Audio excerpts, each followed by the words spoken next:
They're gonna make him go. Once it starts. Okay.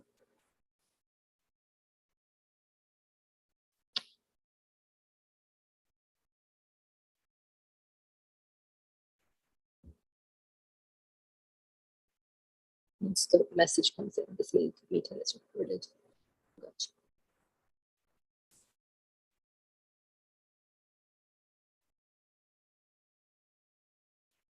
We are ready. Yes. Yes.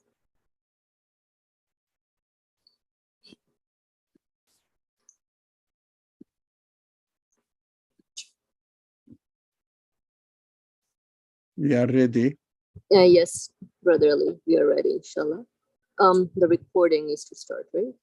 Should I make him co-host now? Oh, it's live. Okay, I'll just start. Bismillah ar-Rahman ar-Rahim. Rabbi shrah li sadri wa yassir li amri wahlul 'uqdatam min lisani yafqahu qawli waj'alni waziran min ahli Haruna akhi washdud bihi azri washriku fi amri kay nusabbika kaseera wa nazkuraka kaseera innaka kunta bina basira. A'udhu billahi minash shaitanir rajim. Bismillahir rahmanir rahim. ربنا آتنا في الدنيا حسنة وفي الآخرة حسنة وقنا عذاب النار. O Lord, provide us the goodness of this world and that which this world points to, and keep us away and protect us from falsehood and heedlessness, negligence, and wrongdoings. Ameen. رَبَّنَا اغْفِرْ لِي وَلِوَالِدَيَّ وَلِلْمُؤْمِنِينَ يَوْمَ يَقُومُ الْحِسَابُ. O Lord, pardon me and my parents and keep us on the right track. Ameen. Assalamu alaikum, everyone. Happy Saturday. Inshallah, everybody is enjoying a nice summer. Today we will continue on with the 17th word, second station, with the utterance of the stars. Alhamdulillah for all the blessings that we are provided with. So it's called the utterance of the stars, but we can connect it to the utterance of anything, anywhere, perhaps a bird chirping, friendly relationship with people, loved ones, or just a tree staring at you, or the clouds. What did you say about the clouds? They are A triangles. they were a string also, right? So alhamdulillah, there's a lot of stuff going on around us. Okay, so page 237, let's begin. One time at night in a high spot on Kamdaji, the Pine Mountain near Barla, I was looking at the face of the heavens when the following lines suddenly occurred to me. With the imagination, I heard the speaking of the stars to the tongue of disposition. And that is how the lines were written. With the imagination, I heard the speaking of the stars through the tongue of disposition. And that is how the lines were written. Since I do not know the rules of versification, they were not written accordingly. Since I do not know the rules of versification, I would be curious to know what versification means.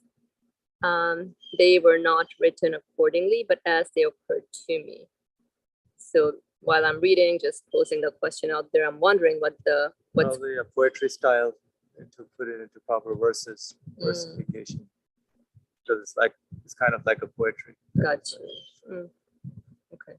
The piece is taken from the fourth letter and the last part of the first stopping place of the 32nd word. Let's begin. The utterance of the stars. Super excited, mashallah, with this. Last time I read this was a couple of years ago, the first time I got introduced to the writings of this author, and it was just mind-boggling, and inshallah looking forward to studying with all of you here. Then listen to the stars. Listen to their harmonious address. Then listen to the stars. Listen to their harmonious address. See what wisdom has emblazed on the decree of its light. See what wisdom has emblazed on the decree of its light. Altogether, they start to speak with the tongue of truth. Wow, that's amazing. Altogether, they start to speak with the tongue of truth. They address the majesty of the all-powerful one of glory's sovereignty. They address the majesty of the all-powerful one of glory's sovereignty. We are each of us light-scattering proofs of the existence of our Maker. We are each of us light-scattering proofs of the existence of our Maker. We are witnesses both to his unity and his power. We are witnesses both to his unity and his power. We are subtle miracles gilding the face of the skies. We are subtle miracles gilding the face of the skies for the angels to make excursions on. For the angels to make excursions on. We are innumerable attentive eyes of the heaven. We are the innumerable attentive eyes of the heavens that watch the earth, that study paradise, that watch the earth, that study paradise. Footnote, that is, since innumerable miracles of power are exhibited on the face of the earth, which is the seedbed and tillage for paradise, the angels in the world of the heavens gaze on those miracles, those marvels. Since innumerable miracles of power are exhibited on the face of the earth, which is the seedbed and tillage for paradise, the angels in the world of the heavens gaze on those miracles, those marvels. And like the angels, the stars, which are like the eyes of the heavenly bodies, gaze on the finely fashioned creatures on the earth, and in so doing, look at the world of paradise. At the same time, they look on both the earth and paradise. They observe those fleeting wonders in an enduring form in paradise. That is to say, there are prospects of both worlds. That is to say there, so in paradise, there are prospects of both worlds, as in it maybe here. I'm not sure what is being referred to, but we can continue on reading this utterance of the stars and inshallah come back. We are the innumerable exquisite fruits that the hand of wisdom of the beauteous one of glory has fastened. We are the innumerable exquisite fruits that the hand of wisdom of the beauteous one of glory has fastened. To the celestial portion of the tree of creation, to all the branches of the Milky Way, to the celestial portion of the tree of creation, to all the branches of the Milky Way. For the inhabitants of the heavens, we are each of us a traveling mosque, a spinning house, a lofty home. For the inhabitants of the heavens, we are each of us a traveling mosque, a spinning house, a lofty home. Each is an illumining lamp, a mighty ship, an aeroplane. Each is an illumining lamp, a mighty ship, an aeroplane. We are each of us a miracle of power of the all-powerful one of perfection. We are each of us a miracle of power of the all-powerful one of perfection, the all-wise one of glory, each a wonder of his creative art, a rarity of his wisdom, a marvel of his creation, a world of light, each a wonder of his creative art, a rarity of his wisdom, a marvel of his creation, a world of light. We demonstrated to mankind innumerable proofs. We made them hear with these innumerable tongues of ours. We demonstrated to mankind innumerable proofs. We made them hear with these innumerable tongues of ours. But their accursed, unseeing, unbelieving eyes did not see our faces. But their accursed, unseeing, unbelieving eyes did not see our faces. They did not hear our words, and we are signs that speak the truth. They did not hear our words, and we are signs that speak the truth.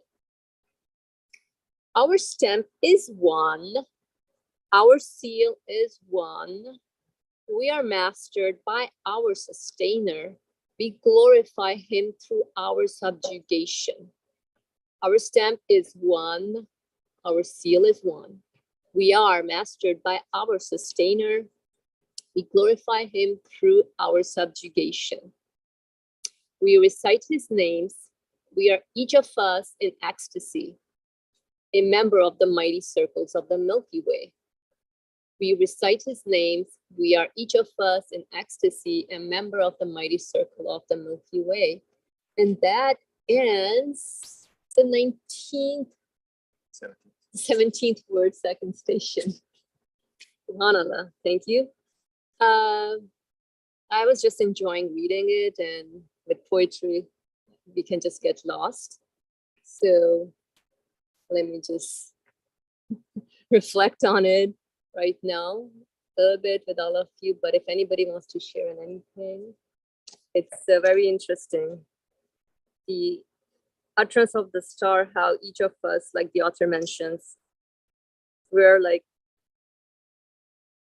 scattering proofs of the existence of our maker. So starting from ourselves, our existence, we can connect our existence to anything in creation pretty much. And then that reminds us or points us to the existence of our maker. So anything in creation is a proof for me to conclude and witness the existence of my creator and my maker. Let's see what's going on here. There's a verse that has been shared here on the screen. So that should be a relevant verse we can look into in the interim. If Do not look at the sky above them. Build it. okay, so let's read this. Relevant word. Relevant verse. Oh, okay. So Bismillah. So yeah, you can read and translations. Choose one of the translations. Okay. All right. So this is verse, section 50, verse number 6, chapter Kahf. Bismillah. أفلم ينظروا إلى السماء فوقهم كيف بنيناها وزيناها وما لها من فروج. Do they not look at the sky above them, how we have built it and made it beautiful and free of all faults? Wow, let me just pause on this one. This is how living should be. Just a little reminder, pause, reflect on it, practice it, go outside, and if you want to check in practically, and then seriously, I think reflection is very, very much needed with practical life and experiences. So I think at least I go on living my life without much taking out time to actually really witness creation, which points to its creator and which helps me feel secure in my existential journey here. Inshallah. And there is one more verse coming up, inshallah. Let's see. Section 15, verse number 16. Al-Hijr, the rocky tract. Interesting. So let's try this one. وَلَقَدْ جَعَلْنَا فِي السَّمَاءِ بُرُوجًا وَزَيَّنَّهَا لِلنَّاظِرِينَ. And indeed, we have set up in the heavens great constellations and endowed them with beauty for all to behold. There we go. This is another interesting, relevant verse. How many of us look at the sky? Right, you can maybe peek our head up right now and look it in, but yeah, all kind of witnesses around us, very obvious ones. Wherever you go, the sky is the same. As in, yeah. Okay, there's another one coming up, or is the same one? No, I went back.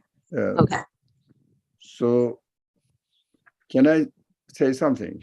of course, yes, please. Let me- Yeah, thank you. So both verses are emphasizing on looking at the sky, observing it, seeing it, and reflecting on it, of course, because nazar is really looking at it.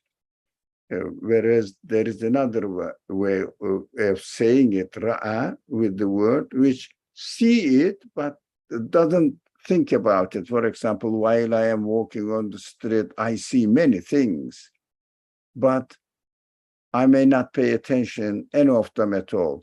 If I look at something deliberately, try to see what it is called this word, efelem yanzuru, nazar. As it is translated here, look at it, not see. And beholding, it means really reflecting on it. What we read here, what the author is sharing his experience with us is a kind of command from our Creator. So unfortunately, we understand halal and haram, it means prohibitions and permissions that Allah gave us or allowed us or directed us, taught us how to live this world. Don't do this, do this. And while we are thinking about doing or not doing, we reduce them under the title of prohibitions by Quran and injunctions again by Quran. But these are standard things. Practical life, these kind of verses must be taken into consideration, since God says, look, I have how beautifully, wonderfully established this world. So build it and decorated it, make it beautiful for you, adorned it with stars or whatever they are. So see if you see any fault in it. If you see any fault in it, it means so perfect. What does it mean for you? He is really the verses of the Quran. Therefore, Allah's will is for us to look at the creation, to look at the sky. This is for us. It is created for us, for human beings to observe and understand our source of existence. So it is a command from our God, but unfortunately, it is not listed in the injunctions. That is why generally I neglect this responsibility. Not only, of course, there are many other verses emphasizes on the importance of looking at the creation around me, just not sky only, but the creation around me, and see how they are really pointing to, they are signs to their creator. So read them, investigate them. These are all also injunctions we learn from the Quran, and take it seriously, like our prayers, like our fastings or other, for example, not telling a lie, not doing something wrong, not insulting people, etc. But at the same time, looking at the universe and reflecting about it and trying to see the signs in their creation, and therefore understand who I am and who my creator is. That is a responsibility. That's very simple what I am saying. These are our responsibilities as human beings, and also our qualities are given to us to fulfill this responsibility. Thank you.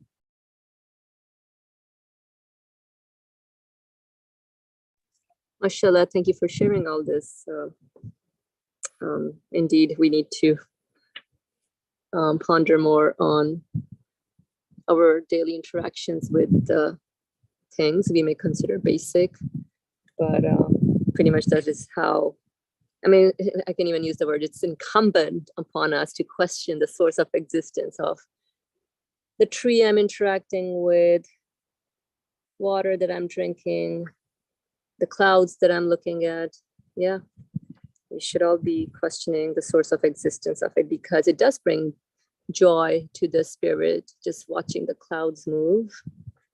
It's alhamdulillah, what an interesting experience, which we don't I mean, at least I can speak for myself, I don't really reflect on much.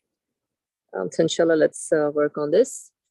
Any other add-ons from anybody else? Nope. Okay, let's see. It was interesting where the author here is sort of also mentioning about paradise. We are the innumerable attentive eyes of the heavens that watch the earth, that study paradise. Yeah, I want to know the connection here. I know we always say that the experiences here is a mini version of a paradisical living, as in like a sample, a taste of what the human spirit desires in eternal aspects. So yeah, this, and then something about angels being mentioned as well in the footnote, which was like the angels, so the stars, the author is referring the stars to angels. In other words, it's the interaction that one is having while looking at the stars. And yeah, they look pretty in a dark night. You're out somewhere in the wild and you can actually see stars shining up. So definitely it does sort of bring a marvelous gazing experience to the human spirit. And so we ought to connect this again to our source of existence. So any thoughts here, ideas on your understanding of paradise and the angels, and how can I heed these reminders that are expressed by the author here?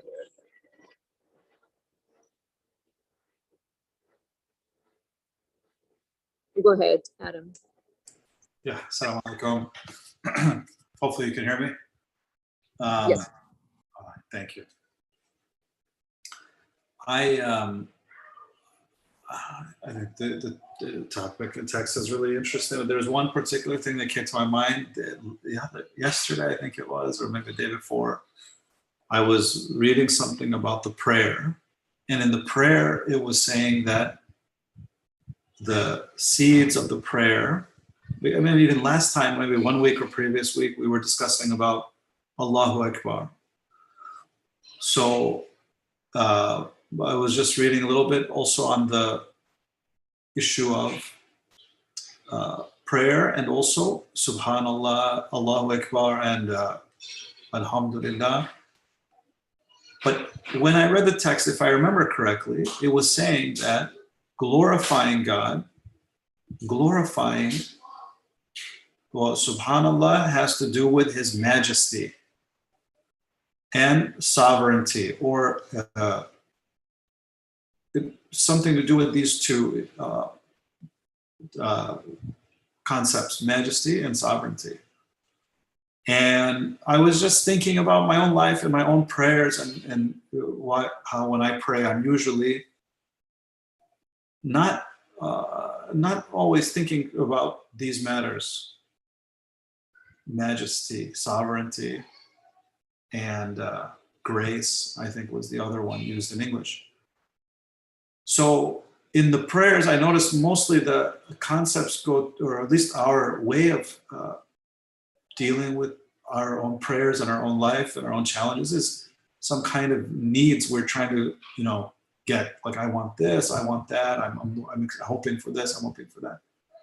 Although it's related to asking, but the concept of majesty, the concept of sovereignty is not clear sometimes in our minds, at least for me.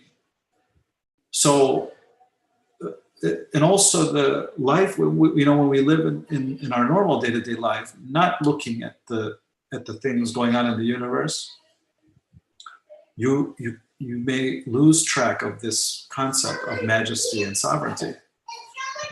You do. You just start to look at life as being the transactional things. I need this, he needs that, all these kind of things. So not seeing this majesty, not seeing the sovereignty. So in the prayer, the prayer section, it was saying, but prayer is to express this, is to ask Him, but also not just ask Him, but also to express this. But in there, I was thinking to myself, well, but how do I get this idea about His majesty? How do I get this idea about His sovereignty? So this section, when it uses or goes through this, it gives, of course, self-worth, because there's some concepts here. There's another topic I want to understand and ask about, human self-worth. Because if the things are in the heavens are so high and lofty and meaningful, and on the other side, now here it's saying human beings are like a kind of miracle, gilding the face of the skies for the angels. Like we are a kind of a heavenly body that makes us kind of have a human self-worth, I feel. A very high self-worth. Not in an arrogant way, of course, but in a way I should be responsible for it. But anyway, these two ideas came to my mind. If those of us who are, of course, praying every day, try to understand the prayer, it can be summarized particularly as acknowledging His majesty, acknowledging His sovereignty, acknowledging His grace, His perfections. But to get there, I was just thinking that this section gives a very good way of how you can get there, how you can come to realize these things.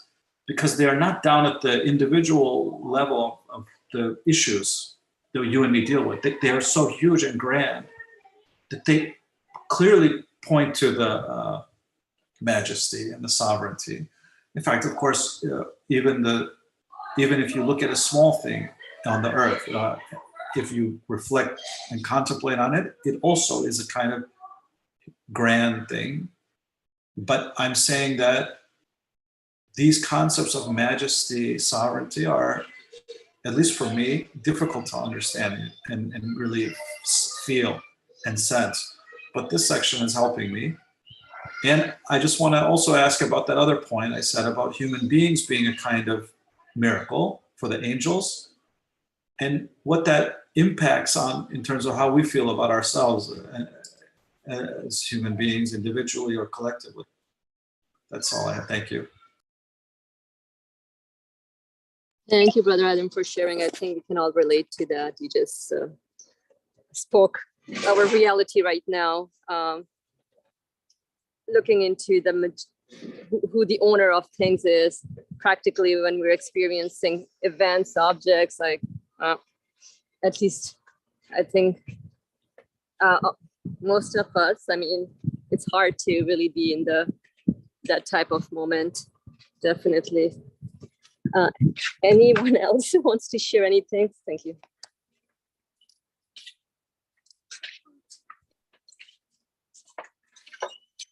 All right. Let me see. Does anybody raise their hands? Ali Marmar, go ahead, please. Yeah, I cannot raise my hand, so I have to unmute myself to show that I'm raising my hand. So what I want to emphasize on the importance of the language, the text on the second couplet, whatever they call it, second paragraph says, they all speak with the tongue of truth. What does it mean, really? What do we understand the tongue of truth? At least this, what do you mean by truth that they speak? Of course, it is not difficult for you to understand, but I felt that this is important to pay attention that whatever they have in their existence, whatever the qualities they have in their existence, is nothing but the truth. It means there is nothing lacking in their mission through their existence. Everyone demonstrates that my creator, my source of existence, is all the qualities in its existence must be the absolute form or absolute. Whatever the qualities we study in the creation in these science classes, in the schools, all these qualities, in fact, must be understood pointing to the absoluteness of their source of existence. That is, the importance of it is the truth can only be the absolute one. That is why one of the names of God is introduced in the Quran, truth. And at the same time, there are quite a number of verses in the Quran which says we created the universe with truth. This language is taken from the Quran, and of course the author understands what it means, so that he shares with us here. The stars speak the truth. So, we may not really, sometimes it skips from my attention. In each being, each quality is not a piece pointing to a piece of the quality of the creator. No. Oh, I don't know whether I am making sense to you. Let's say, for example, I look at a star, or make it simple, a leaf of a tree. Now, leaf says, my creator must be the absolute one, absolutely powerful, absolutely the perfect designer, but absolute designer, absolute decorator, embellisher, absolute wise. not that I am a fraction of the manifestation of absolute power, for example. Why do we say this? Or how can we say this? One thing says, my Creator's power, which is manifested in me, points to the absoluteness of the power of my Creator. How can we say this? The Quran says this, text says this, but do we really agree with it? Each being says, for example, my Creator's power is the absolute one. But normally we are accustomed with understanding that each being may refer to a fraction of the manifestation of the power. No, not the fraction of it, all of it. This is what Quran introduces, or only the Quran introduces to us. Nothing else introduces this understanding of creation. As far as I know, if somebody says, I've seen another source which says the same thing, I will be surprised unless this source has benefited this understanding or learned this understanding from the Quran. Otherwise, it is not easy at all to grasp this conclusion. That is why I said it is important. That is what the Tawheed that the Quran emphasizes on the importance of it lies here. Tawheed means in each being you see nothing but the absoluteness of its creator. The absoluteness of the quality of its creator, not a fraction of it. That is, to me, very important. Adam said, what do you think it said earlier, or I don't know? Does a fraction mean? I say, a manifestation of a fraction of it, fraction of the creator's quality. No, not the fraction of the creator of the quality. A small, am I pronouncing the word? A piece, small piece, isn't that called fraction? Or am I pronouncing the word wrongly? Yes, it is fraction. A piece of something would be fraction. Yeah. So that is what it is. Adam, well, I don't know why Adam pronounced correctly, but I am trying to understand. Yes, there's a fraction of the manifestation of the creator, not a piece from it. No, fraction of the manifestation of the quality of the creator, not the fraction of it, but full of it. It means absolute. It points to the absoluteness. It points to the absolute power. Why? Because we know that it is.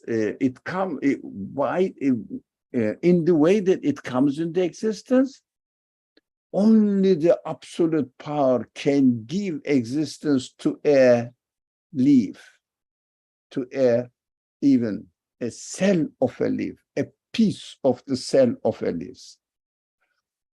But one has to be absolute, and power manifested in it in such a way that you cannot isolate the leaf from the rest of the universe and study it.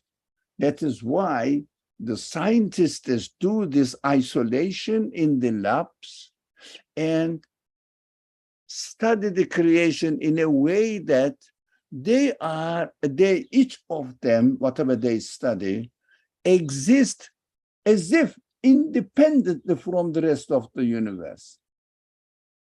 We cannot really, for example, if I take A piece from the computer, it doesn't work. It doesn't do anything. And maybe computer doesn't work either.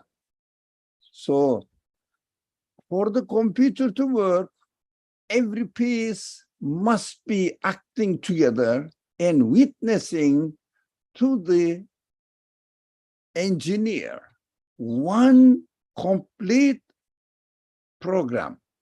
I mean, human beings share, but at the end, and coordinated and got together under one plan of engineering. And then it works. So from one side, in order to be a computer, the computer as a whole needs all parts at the same time. And each part demonstrates that I am made only by the one who made the whole computer, because it put me in the connection of it in such a way that I cannot really say that I am an independent being here, reflecting an independent and fraction of the quality of the engineer. No, all the quality of the engineer, I did it. So it works in both ways. For the universe to be a universe, it needs this leaf to exist in it. So for the leaf to be a leaf, it needs to exist within the totality of the universe. That is why we see absoluteness of the Creator in each and every part of the universe. That is amazing that there is no way, as the Quran says, there is no way for attributing divine power to anything in the universe but the Rabbul Alamin, the one who creates and administers, controls, dominates every part of the universe at the same time in its entirety. That is amazing. There is no way for a human being to confuse it. That's why this, the word truth I want to share with you. Thank you. Oh, thank you for sharing this. So pretty much there's no, I can take apart, like let's take water. If I take out a drop, the drop of water would be manifesting its creator's qualities in fullness.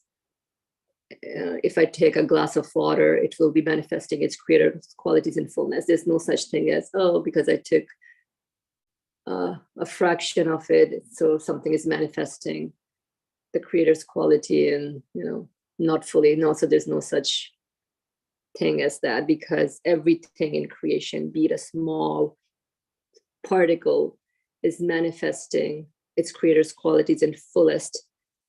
And so is the whole clear blue sky with the clouds. I mean, hopefully I understood what you were trying to share correctly, inshallah. And I see Adam, go ahead, please. Thank you. This may go off topic a little bit, but when Brother Ali, you were saying the opening point about how the Quran teaches this. Of course, the previous scriptures are also must share something, I'm sure, with what is in the Quran. But Quran has its uniqueness. But can you maybe share a little bit about what previous scriptures, or why previous scriptures didn't emphasize this, or what's the contrasting maybe point that we see? Is it not emphasized enough in the previous scripture? Is it left to be presented in the Quran's address more, or any comment around that? As far as I understand from the previous scriptures, which is mainly Torah, for example, the Bible doesn't deal with this as it is recorded now, available for us. But of course, the Christians acknowledge Torah as well as revealed from the Creator. So when you study Torah, I didn't study in great details about the rabbinic commentaries on it. It means tafsir of Torah. But some narrations, I read the book, it was really narrating from the most attractive commentaries on Torah in its footnote. So I had a general idea. What do they say? What the Quran, what the Torah says? Torah says La ilaha illallah. Exactly. If you translate it into Arabic, it says La ilaha illallah.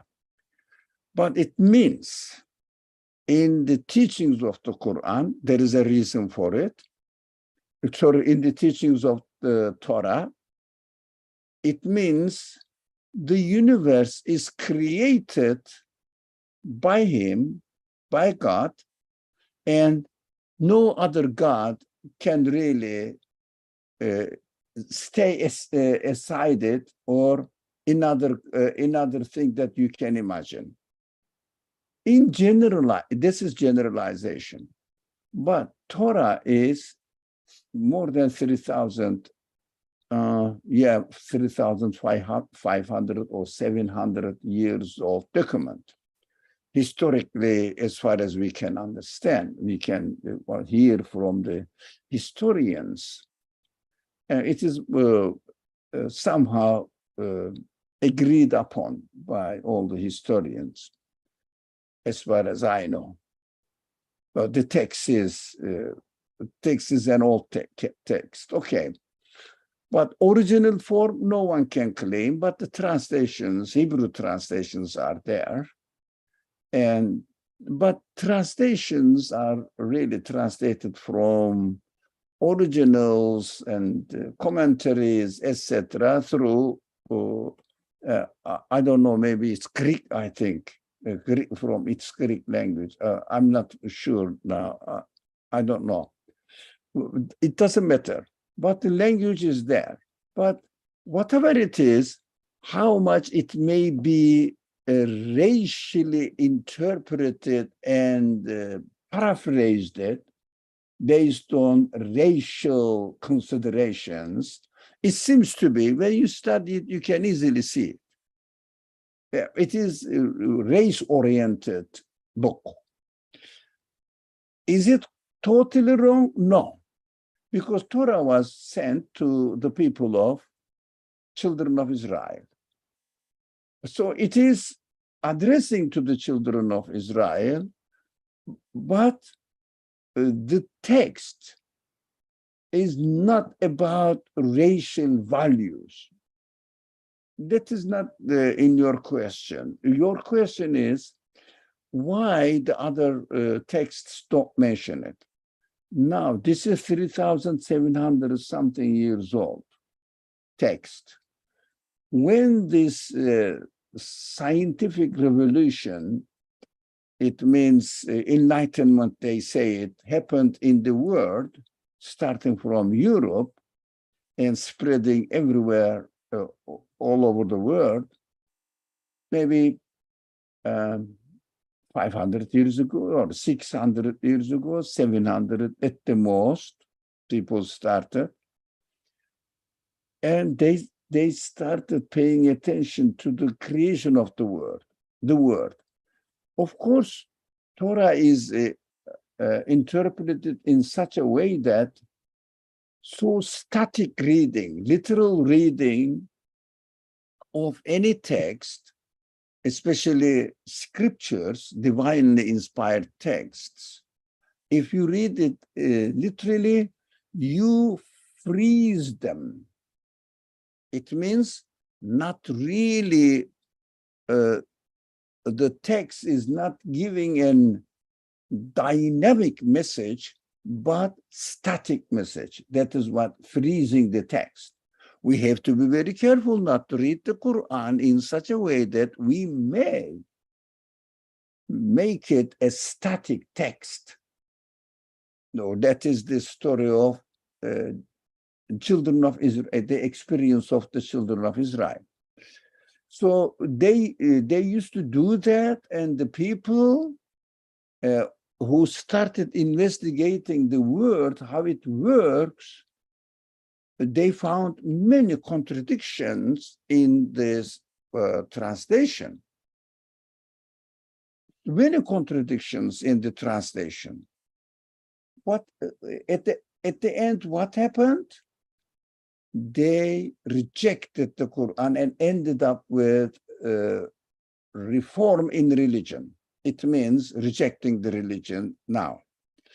The reason was that the Torah did not explain in detail how the universe should be used as a witness, as a source of science to describe the creator, or the better word is to describe its creator.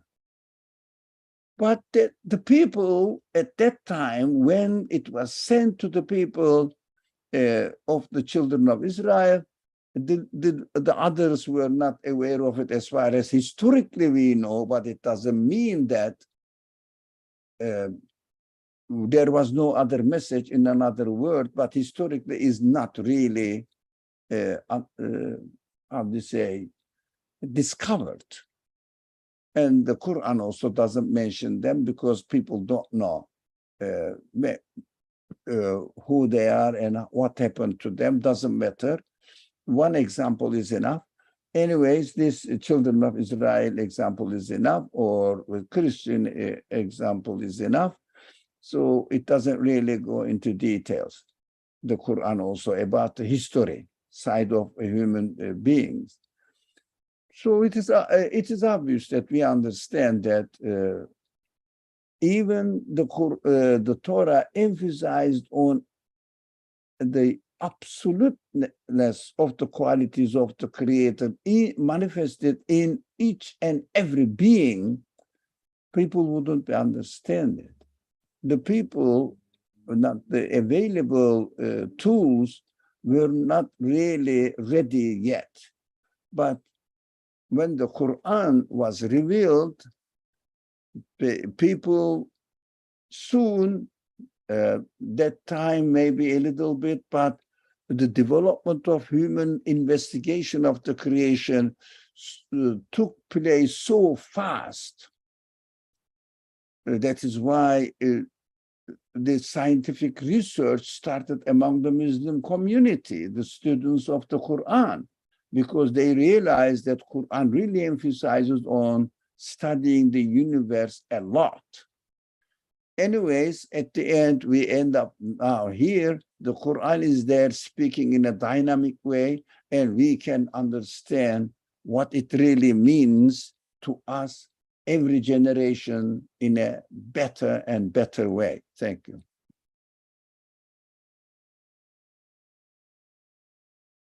Thank you very much for sharing this. Go ahead, Adam.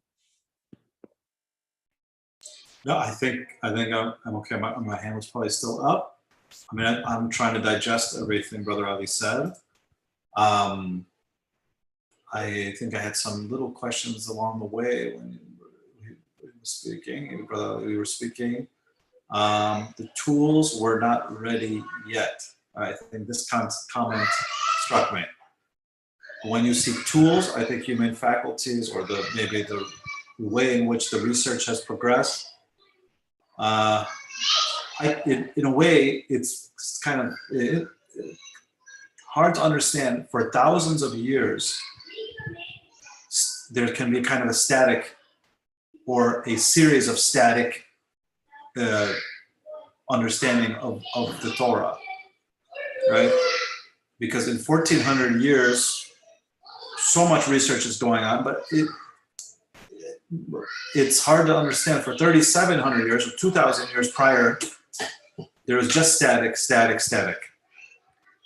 not that I'm disagreeing, I'm just trying to understand that. And I can see what you're saying, that the time now is moving quickly towards studying the things and going into the more deeper particular. So yeah, I think it's an interesting thing. And I'm curious, why does the Injil, the Bible, not bring anything new? Why doesn't that revelation add something new to the equation? That is a misunderstanding.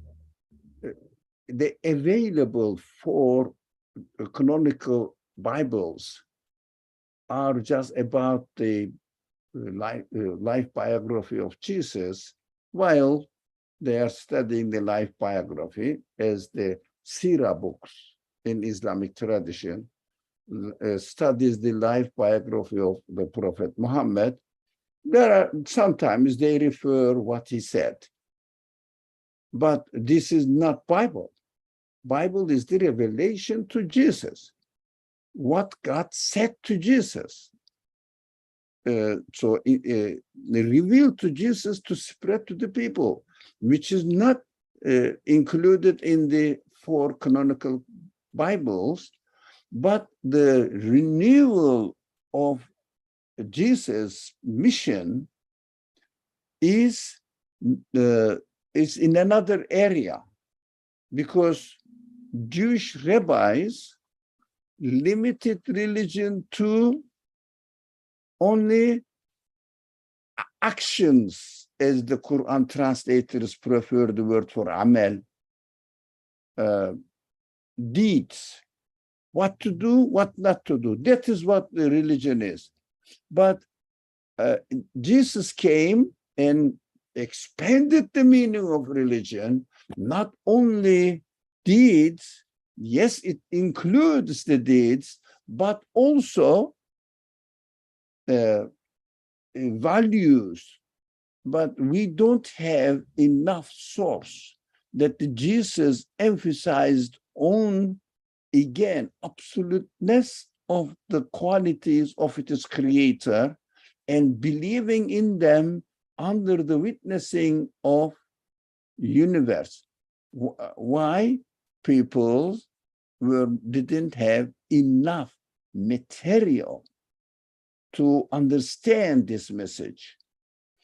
Only after the scientific revolution or enlightenment, they say, then people started paying attention to the universe and studying it.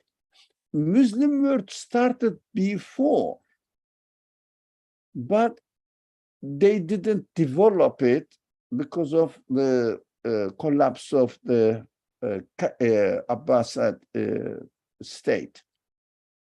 And then the Turks, Mongols and Turks, all these people came from Central Asia, did not pay attention to study universe, but expand the land. They are army people. So they are raiders originally, civilization-wise. The Central Asia people who came in contact with Muslim world, they are just raiders. It was, the Genghis Khan, invading for what? Just invading and enlarging its kingdom. That's it. There is no purpose of religion and introducing what the Quran is teaching to people. No, these are secondary subjects. That's why the curriculum of madrasa system was very limited to fiqh studies, hadith memorations, even without really analyzing what the hadith text says really, but emphasizing on the importance of the authenticity of the narrators. So very limited understanding of religion. But later on, inshallah, new generation will improve it. that is what I understood, what I can say to the question. Still, during the Jesus' time, the people did not really appreciate the value of the creation very much because there was no such studies, investigations, briefly.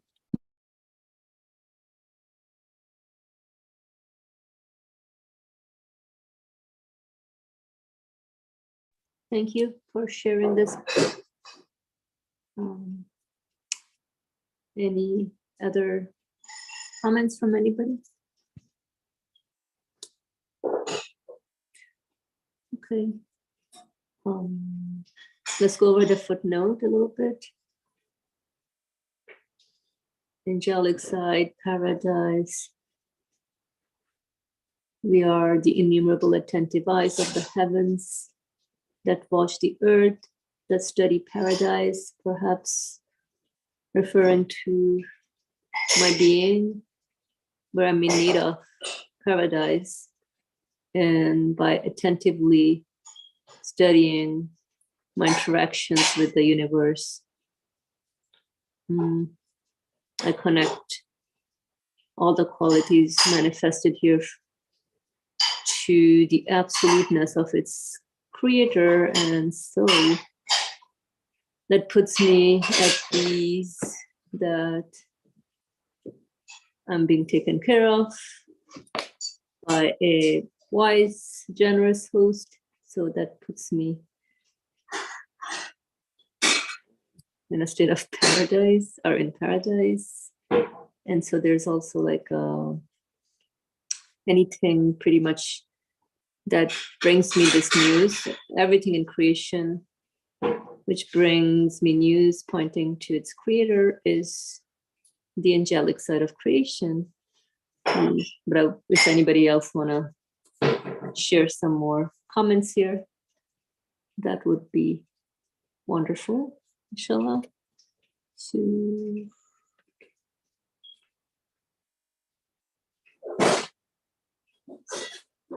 Okay, no one.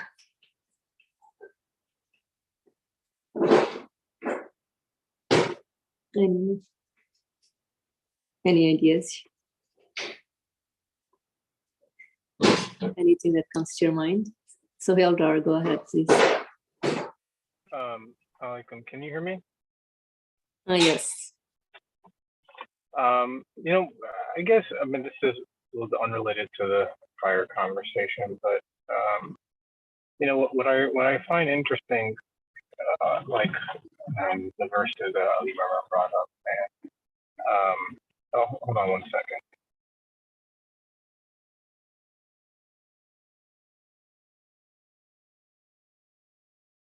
Okay, I don't know if you can hear me better now.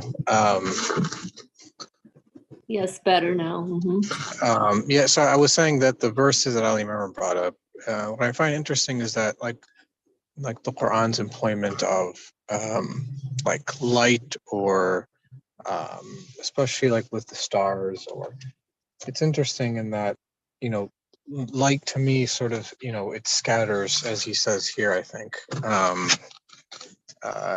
I think he was saying like it's they speak truth, and they are full of light, or they emit light because light scatters truth. And there is, as is like well known in physics, everything emits some sort of light or radiation, however faint it may be.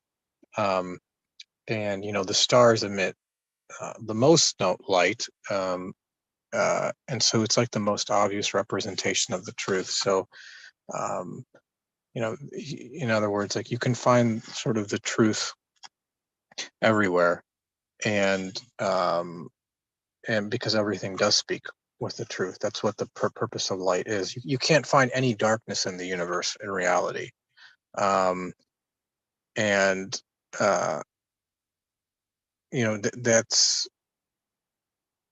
why everything is a light scattering proof, so to speak. So like one other interesting takeaway I take from that verse, if you go back to the verse,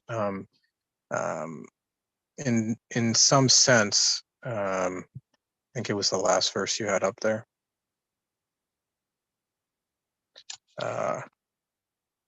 or maybe it was one of the other verses.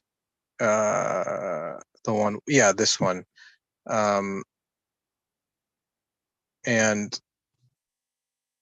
you know, it in some, like the sama aspect. I think we always talk about this, the samawi aspect of it, of the of the heavens, and really of everything in creation. You know, everything is sort of set up. Everything is set up just like the stars, because everything in a sense is like the stars, and they all emit some sort of light, and they all have some sort of samawi aspect or meaningful aspect that's beyond their material sort of reality. And they're all adorned, because the truth is adorned. It's the only thing that I guess human beings find pleasure in, or satisfaction, or contentment. So it's sort of symbolic of everything in the world, including the human being himself. So I find that aspect of the verse and what Nursi is saying interesting. And you know, I'm you know, to the discussion about, like, you know, I'm no scholar of the Bible, but you know, it's I think just interacting with Christians, or you know, having read bits and portions of the Bible, like with some passages, as Ali Murmur was saying, you know, there's no emphasis on the universe, I think, primarily, and it reflects sort of in, you know, Christian doctrine or theology, in that it's primarily driven by sort of, like, I don't want to say blind faith, but maybe it is, but some sort of leap of reason, like there's a gap, because reason requires the presence of the universe. Like, you can't reason in a vacuum, and so if you ignore the universe, there's nothing to reason from. And I think that's like what's lacking in Christianity. Like, there's no mention of, you know, who human beings are, and what is the universe, and what does the universe mean, and what is the truth that the universe demonstrates. Because the fixation is on an individual, is on a man. What that man said particularly, you know, who knows, at least from the biblical aspect.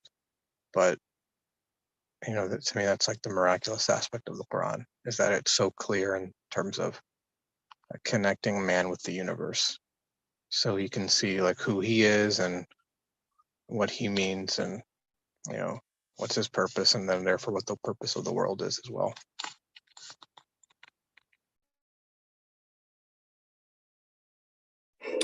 Thank you for sharing all this. While you were speaking, you mentioned something about there's no darkness in reality, and I think early on, Brother Adam brought it up, that it's hard, like when we are practically experiencing events, it's really hard to not experience like a state of darkness, that where, you know, I feel like this is it. But I think, I mean, even so, that's pretty much one's own personal perception of how the things are viewed. And I think that's where it really becomes incumbent upon every human being to look for the source of existence of anything that we are experiencing. Otherwise, we'll just go on living day-to-day happenings, events, darkness. I'm not seeing any source of existence, or a divine or setup, a wise setup by someone who really knows me from the inside out. So I think really realizing that there's no darkness in reality, I choose to tarnish my glasses, or I choose to wear dark glasses, so the world appears dark to me at a specific moment. So yeah, I think that's just something we all need to be vigilant upon, inshallah. Your hand is up, Sohail. I don't know if it's from before. Oh yeah, I was just gonna say, I mean, you mentioned that, you know, it's just, I know we're over time, but like the verses of the Quran that talk about you know how people's hearts are closed or they're blind. I mean, it's not that there isn't any light, but that people choose, like I may choose to close my eyes or close my ears, as the Quran says, or there's like some sort of block over my ears, covering over my ears or my sight. So it's my choice, my will, human choice. Not because out there there is no light. It's just that I choose to, ignore it or close myself off to it. So that's human perception or human consciousness. Good point. Thank you for sharing that as well, because human choice is at the center of everything that we're doing. And I'm just wondering, is that what the speech of God helped me with? Is that what Quranic guidance is all about? To help me with the choices that I make, to help me maybe make the right choice where I see light upon light, inshallah. Maybe that's the teaching here with the choice, because it's a choice. Sounds very simple when we say it. Hey, we have a choice. But inshallah, I guess let's work on that one. Thank you for sharing this. Any add-ons? Anybody here? Okay, so inshallah, we can stop here for today.